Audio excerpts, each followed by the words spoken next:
Hello, and welcome to Old Ways in New Jersey.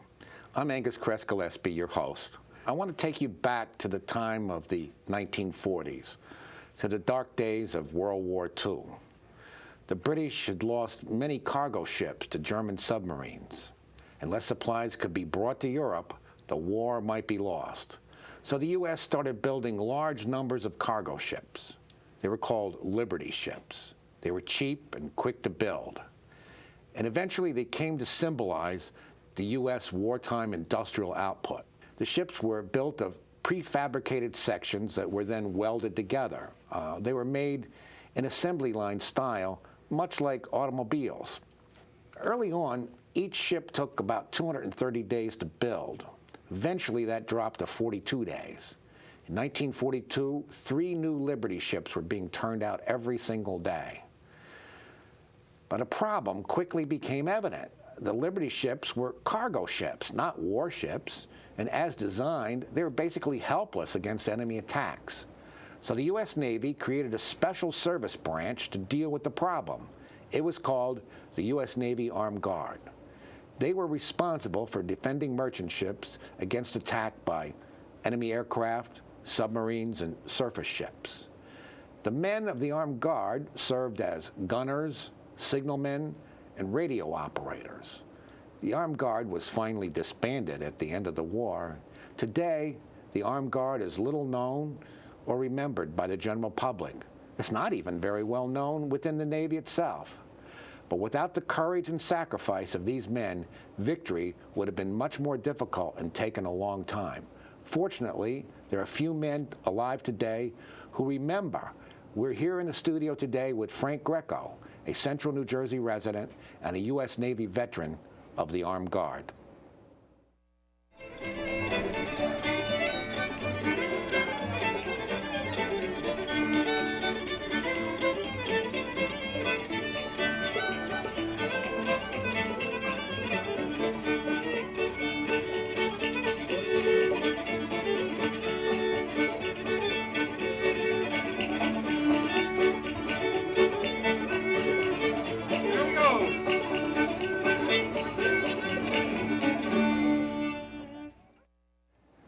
Okay, Frank, let's turn back the pages of the calendar. It's 1944, you're 17 years old, and as I recall, your first impulse was you wanted to sign up with the Marine Corps. Yes. Yeah, what happened to that? My brother was down in the Panama Canal, and every so often somebody would yell out, anybody from Staten Island? And there's one fellow, Charlie Rasden, he hollered out, I'm from Staten Island. And they went back and forth, and he was coming back from Guadalcanal. And he told my brother, don't let him go in the Marines. So with that, he sent my mother a message through the mail at home. Yeah. And they didn't want me to quit school, number one, and they didn't want me to go into service, number two, so I had a problem right off the bat. So I thought it'd be kind of nice to have a brother in the Army, a brother in the Navy, and a brother in the Marines. But that never came to pass. My mother wouldn't sign papers like that, neither would my father. Because the losses in Guadalcanal were so heavy. Yeah.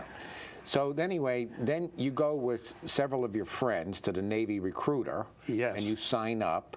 But you weren't called right away. No. What happened? What happened was I found out the day I got discharged, my mother says, I got to make a confession. She says, we held your papers for a couple of months, and that's why the other fellas went and you didn't go. So she was, trying to protect me, and I guess she did a good job because here I am. So where did you go for your 12 weeks of basic training? Up to Sampson, New York, up by Lake Geneva it is, and that's where we went for basic training. And what was that like, basic training? I feel everything was pretty interesting because I had been told what it was all about from my brothers and other people. You had older brothers and people in the neighborhood. Yeah, and fellas from the neighborhood that you knew, and so I knew pretty well what it was going to be. And I found it quite interesting, in fact, and I'm kind of flexible, so I took everything in stride. But there were certain things about going into boot camp that I thought was quite funny. And specifically, the first one, everybody gets all undressed, and you got 100 and some guys running around stark naked. and they're throwing you your uniform, and everything you get is thrown at you. And it's all too big. You got to swap clothes with everybody. They didn't size you up. Yeah, they sized you up. They says, here, that's it. That's what the sizing consisted of. So you got the wrong size. Oh, yeah. So when you went back to the barracks, you swapped, you know. To try to get things straightened out. And you got it within reason of what you wanted. Frank, your last name is Greco, so Yes. obviously ending in a vowel, you come from an Italian family. Yes. It must have been kind of a wrenching adjustment to get used to the food at the boot camp. I would say it was more than that. I never had creamed broccoli before. I never had some of this, what we used to call beef on a shingle. We had another name for it. Yeah. And it was kind of tough. I had made up my mind I would eat regardless, because I went in, I was 137 pounds, and I put about 10 to 12 pounds on in those couple of weeks, partially because of the way I was living when I was home. I was kind of active in my social life. Yeah. But anyway, the food was an adjustment, and it's a severe adjustment, to put it mildly. They didn't serve pasta on a regular basis. When they gave us spaghetti, I didn't eat, okay? That's the kind of pasta they served. It's really an advantage then, coming from your working class neighborhood in Staten Island, that you already knew a lot of guys who were in the service, so you had some sort of inside dope about. Yeah, we were. I was fully briefed as to what was going on, no matter whether I went Army, Navy, or Coast Guard, whatever. I knew exactly what to expect at boot camp, and you know what happens later, where you could be assigned. Yeah. So anyway, they accept you for the armed guard. Where did you go for the training? We went down to Shell Beach, Louisiana, and New Orleans, I think it was. But we went to Shell Beach, Louisiana, was where we had our gunnery training. Mm-hmm. And I think we were in New Orleans, if I remember right. Yeah. That's where we were billeted. Yeah. And then we went out to Shell Beach for our gunnery training and practice. So what did you learn? And what kinds of guns did you work with? We had 50 caliber machine guns, 4-inch 50s, which were obsolete, which we never saw again after we got on the ship. Then they had 3-inch 50s, which was a smaller rifle gun piece that was on the bow, and then 5-inch 38s they were on the stern. Okay, you said 50 millimeter machine guns? Yeah. I assume that those were anti-aircraft weapons. Yeah. Okay. Yes, and they would tilt up. Yeah. But they were never on the ship. That's what they had in the very beginning, and.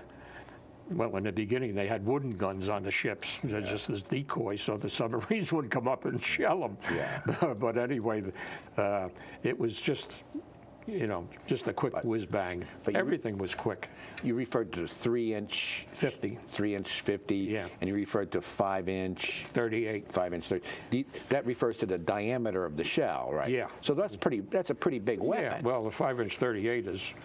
I got hit in the eye with one. I'll tell you, they hurt. Yeah. It's big. It's yes. 5 inches around. Yes. And the shell is about that long. I think they were 56 pounds, if I remember right. So that could be used against a surface ship or a submarine. Well, they also elevated for anti-aircraft. Oh, okay. In fact, later on, that's what they put on the aircraft carriers and stuff with twin 5-inch 38s. They would. Well, if you had the good fortune to hit the airplane, then that would certainly finish it off. Yeah, that's certainly pot luck. There's even close would knock them down. Even close. Even close. Okay, so you're trained for the armed guard, which the duty is to protect these merchant ships. And then you're assigned to the Harold D. Whitehead, with Liberty ship number 2980. I don't remember the name of it, but that's what I think. Well, I remember from what you told me before. Oh, okay. So you're on board this Liberty ship. What was it like reporting aboard?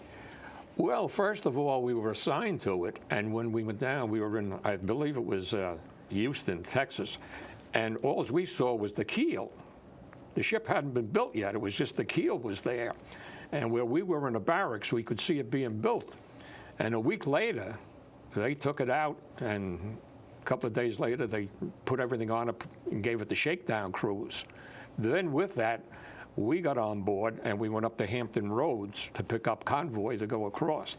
Mm-hmm. And it would be loaded with cargo. Yeah, we had all kinds of cargo. It was a general cargo. I think we had some small arms. We weren't allowed down in the hold to check anything. It was just, everything is rumors that are probably true, based, they're coming from somewhere. Could have been food, could have been vehicles. Yeah. All sorts of stuff. Because one of the things that was grain, and when we got up to Calcutta, the people were unloading the bags of grain on their back. The other stuff was going off in the slings, and it was just all were boxes. Yeah. This is before containerization. Yeah, way before. Well, how did the Navy differ from the merchant marine, or specifically, you were a Navy sailor, but you're on board a merchant vessel. Yes. How'd that work? Well, it was two different things. They were civilians. Running the ship. Yeah, and they ran the ship, and we were the gun crew. In conjunction with that, we had 2 radio men, two signal men, and then we had a bosun's mate and a coxswain, and our officer. His name was Lieutenant Sands. I was thinking of it last night, and I wrote it down. Huh. He was a regular guy. I think he was a school teacher. He might have been a college professor. I'm not sure. Yeah, one or the other. Yeah. But he was a great guy. He let us, go have fun whenever you can. I remember in the movie Saving Private Ryan, the lieutenant there was a college teacher. Well, see, what happened is people were being drafted or going in, and if you had an education, you were an officer. Yeah. It was, Simple as that. We called them 90-day wonders and a few other things, but they had the education. Yes, somebody had to run the show. And when you get into the teachers and everything, they were used to handling people. Yeah. Yeah. And it was a big factor, I think. That's why so many of them. Not that different handling students or handling sailors. Yeah. Well, speaking of, They're all kids. Yeah. Frank, you brought some things along to show us. What do we got here? You cleaned out your attic, it looks like. It sure looks like it, doesn't it? Yeah. This is our dress uniform. And those are the ribbons. As I say, I made a trip around the world, so I had, I think they call it that's the American campaign. Yeah. That's the, I think, good conduct or something. This is the European. This is the Asiatic campaign, and this is the Philippines. I never sent away to the Philippine government for the Philippine. There's a ribbon they'll give you if you were in the Philippines and served there. I never sent away for it. I suppose I should, because. Yeah, I can help you with that. Yeah? Oh, good. Yeah, you got a friend, haven't you? Yes. So as I say, I never did. I just got these ribbons.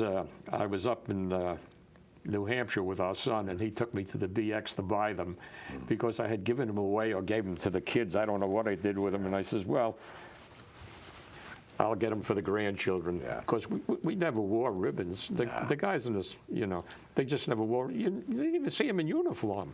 Yeah. Most of the guys in the neighborhood, the only time you'd see them in uniform, if you saw them when they were coming home. Like for a parade or something. And then you went back up and you met them in the local saloon. They were in civvies. Yeah. And then if they were leaving, it was the same thing again. But you never saw any of them. Now, let's see, we got, looks like these look like water buffalo horns. Yes, they are. And the carabao. The people in the Philippines did whatever they could to make money, and you can see from the work that was done, that was all hand carved in there. They were fantastic what they could do with their hands.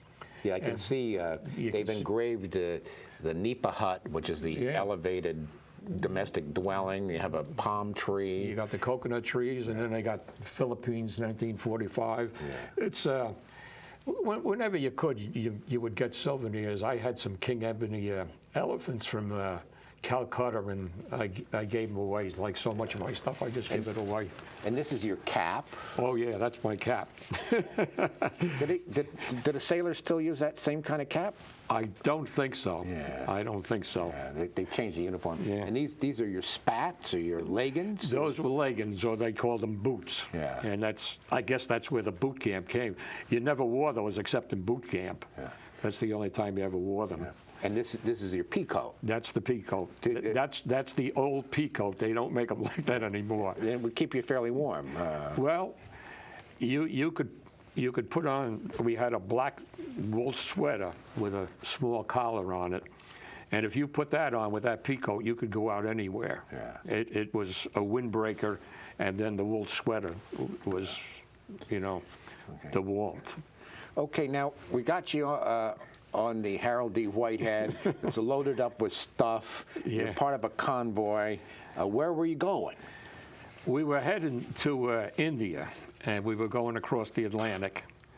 And in our convoy, we had, I don't know how many ships we had, but one of the ships we had was a little coal burner from World War I. It was that old, and it would only run 6 knots. So you run as fast as the slowest ship. Yeah. And the bottom line was, it took us 30 days to cross the Atlantic and another 7 days in the Mediterranean. Well, had there been any submarines, you would have been a sitting duck. Oh yeah, no, it was. Well, as I recall, the Liberty ship itself was capable of going 11 knots. Yeah, 11 and 12 knots. That was max. Yeah. Which in itself is not all that speedy. No, and not only that, it couldn't get out of its own way. Yeah. If there was a sighting, or they said, say there's a torpedo coming, see if you can avoid it. At 30 knots, you could do that. You can't do it 11 or 12 knots in that big bathtub. Won't do it. This is not very maneuverable. Yeah, everything was real slow. They were made to carry freight. Yeah. As I said, it was just a big bathtub full of freight, and that's what it was made for, and that's what it did. What was it like going through the Mediterranean? We came in out of the Atlantic into the Rock of Gibraltar, and it was a beautiful afternoon. The sun was out. We could see the rock as plain as day, and it was beautiful. The next morning, we woke up, and I was in some of the roughest weather I had ever seen going through the Mediterranean. It took us 7 days, and it was rough. We were rocking and rolling like there was no tomorrow. They claimed, the fellas that were on the bridge, that we did 38-degree rolls. 38-degree roll in a Liberty ship is really checking it out, shall we say. I guess a lot of dishes were broken in the galley. Oh yeah, well see, when you're rolling like that, they'll put a lifeline from midships aft and from midships forward, so that anybody going back and forth, you wait for the roll of the ship and you run. I mean, you run as fast as you can possibly run, and you're right by that line, and you'll grab the line if you have to. That's the safety precaution. What if you fell overboard? If it's that rough, you can say goodbye. Yeah. It just doesn't work. First of all, you're in convoy, and I don't know whether they would let one. They can't stop the whole convoy. Yeah. And would they allow one ship to go back by itself? That means the escorts have to come back to protect the ship, and that doesn't work. I mean, you're one person, and my opinion is life goes on. Yeah. And I don't know if in January in the Atlantic, how long would you last anyway? Yeah. By the time they got turned around, what would you have, 5 or 6 minutes at the most, if you were lucky? Yeah. So anyway, you didn't fall overboard. No. You made it to the Suez Canal. Yeah. What's it like going through the Suez Canal? Oh, I got a quick story for you. Yeah. When we got to Port Said and we waited to pick up our what do you call it, to go through. Anyway, we were taught, and we were shown films, never get anything from a bumboat or buy anything. You've got to be careful where you are and what you're getting. Well, needless to say, you ignored that. We had all the answers, and who the hell's telling us anything? Yeah. So we bought a bottle of wine, and the bottle of wine was about 16 ounces, and 3 of us shared it. and 3 of us got very drunk on a bottle of wine. So it must have been pretty strong. I don't know what was in it, boy. You know, you have a couple of drinks, you feel good, but when you're totally intoxicated, 3 people, why something's in there. And that taught us from there on out, be very careful about what you do anywhere. Yeah. The films and what they told you, they're true. So you continue on. And then we got down through the Suez Canal, and we were a merchant ship, and it was an Italian destroyer coming through. As you know, the Italians, they finally surrendered, and they put a lot of their navy in with our American fleet. And this Italian destroyer was coming through. So we pulled over to let them go through. We gave them the right-of-way. And there was another fellow, myself, from Milwaukee. He was a signalman. Wherever we had a chance to go swimming, we went swimming. Sure. And this was in Texas, it was in Virginia, and all over, as cold as it was. And we says, let's go swimming in the Suez Canal. So we go over the side, and we go down, and we're swimming. And the what do you call it, the port guy, he sees us down in the water. Well, he almost come off the bridge. What are those men doing in that water? So he hollered, we had to get out, and we had to go up and see the old man. And of course, the old man talked to us, and he gave us a wink, and he says, don't do that again. But we says, we went swimming in the Suez Canal. So, yeah. And that's, the Suez Canal is interesting, too. I had a chance to go through the Panama Canal with the, you know, the gates and the locks and everything. But the Suez Canal is just a big concrete ditch in the sand. That's all it is. And that's why with the stuff that's going on now over in the Far East there in the Gulf, you say, what happens if they start, you know, popping those ships? They're going to block it up. That's been done before. They blocked it up. So what do you do with these guys that are hijacking the ships and keeping the hostages and demanding the millions of dollars? It's a good question. But as I say, it's just a big concrete ditch. Empty your cargo in Calcutta. Yeah. Now you're empty. Yeah. So you head over to Australia. Yeah, what we did is we came down, we did not have a convoy. We went straight to Australia, and we went down the east side of Australia, what they call the Roaring Forties. And we went down under Australia and came all the way around and come up the other side into Melbourne. And that was interesting. There was some water down there, and we saw the Southern Cross. We got initiated when we went over the equator. Yeah. That's a story in itself.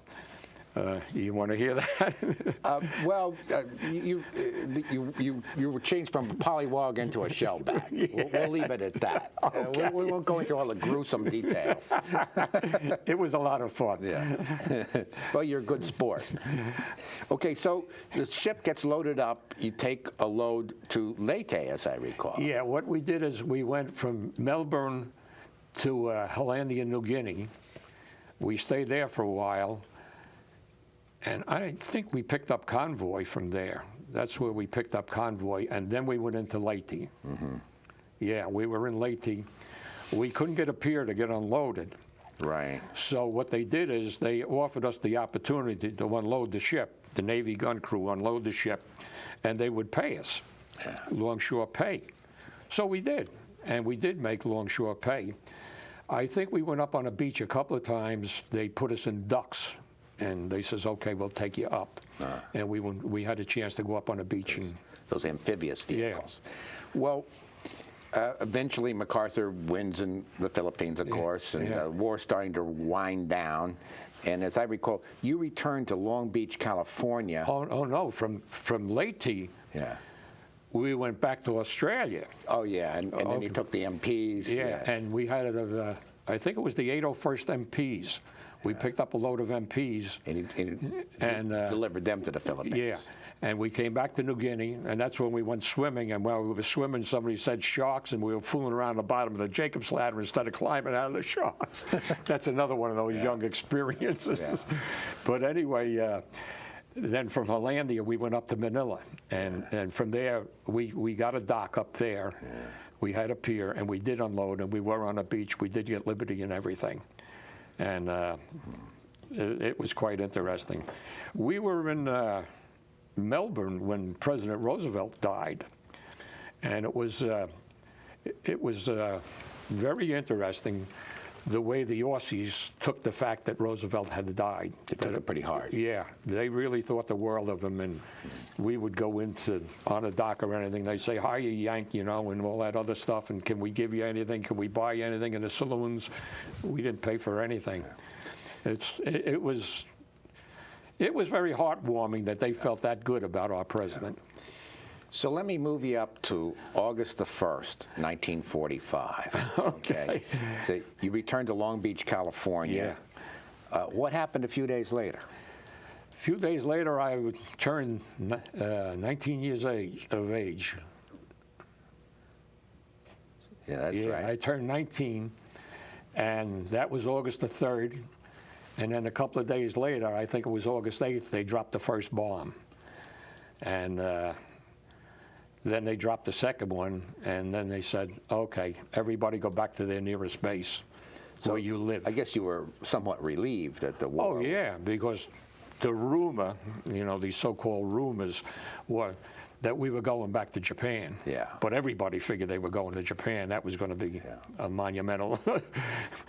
And then I wanted to ask you, from everything you've told me, it seemed like you really enjoyed your Navy experience. It was very enlightening. I like other cultures. I like to see the world. I like to see things that are different. You know, I've been back to. I made a trip down the Panama Canal. I went over to Lima, Peru, to see the Incas. I've been over in France. I've been down in Italy and everything, over in England, and I like to see what's old. Yeah. And you see a culture that's different. Yeah. And part of that is curiosity, but it also gives you an appreciation of this country. Yeah. I mean, what we have here is unbelievable. Yeah. You know, there's a hell of a lot wrong with this country, but I'll tell you, it's way ahead of the one that's in second place, whoever that may be. But that's why I made a good time out of everything. Yeah. But finally, I wanted to ask you, since it's obvious that you got a lot out of this experience, why did you not re-enlist? It was very basic. I don't like to stand in line. And everything is stand in line in the service. You know, you could be with 20 people, you could be with 50, you could be with 200 or 300, and everything was stand in line. You can't go out now.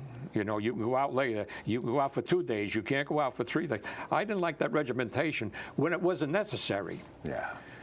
I would have re-enlisted when the war was over. They were returning all the troops and all the equipment back from Europe. And I tried to get on a ship, you know, assignment going over to Europe and coming back with because when we were kids, you never went anyplace. We were lucky. We went a couple of places where other kids in the neighborhood never left the neighborhood. So I wanted to do all the traveling I could, you know, before, as I say, they're different cultures.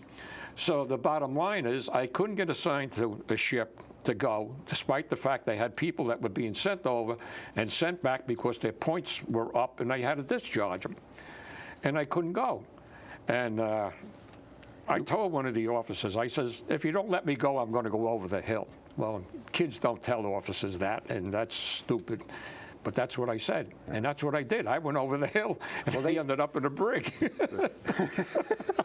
So not a very distinguished end to your naval career. So anyway, because I couldn't, I could not be assigned a ship, they had lost my records. And because they lost my records, that's the explanation. And then I couldn't go. Yeah. And then with that, they sent me down to Little Creek, Virginia. I was in 5 different bases in the Little Creek. Yeah. The Little Creek amphibious base. I was in the 3 bases there at Camp Allen and some other place. And I learned how to be a welder. Yeah. I was being taught to be a welder. So that's... That was the end. Yeah. Well, I want to thank you, Frank, for your service to our country. You're more than welcome. And it was a great experience. It was a privilege. Yeah. I was lucky. A lot of people, you know, weren't as fortunate as I was, and so I was fortunate, and I appreciated every minute of it. And I would have stayed in if I would have got sea duty. Yeah. Yeah. So be it. Yeah. Okay. Well, welcome home. Thank you. It's great to be home.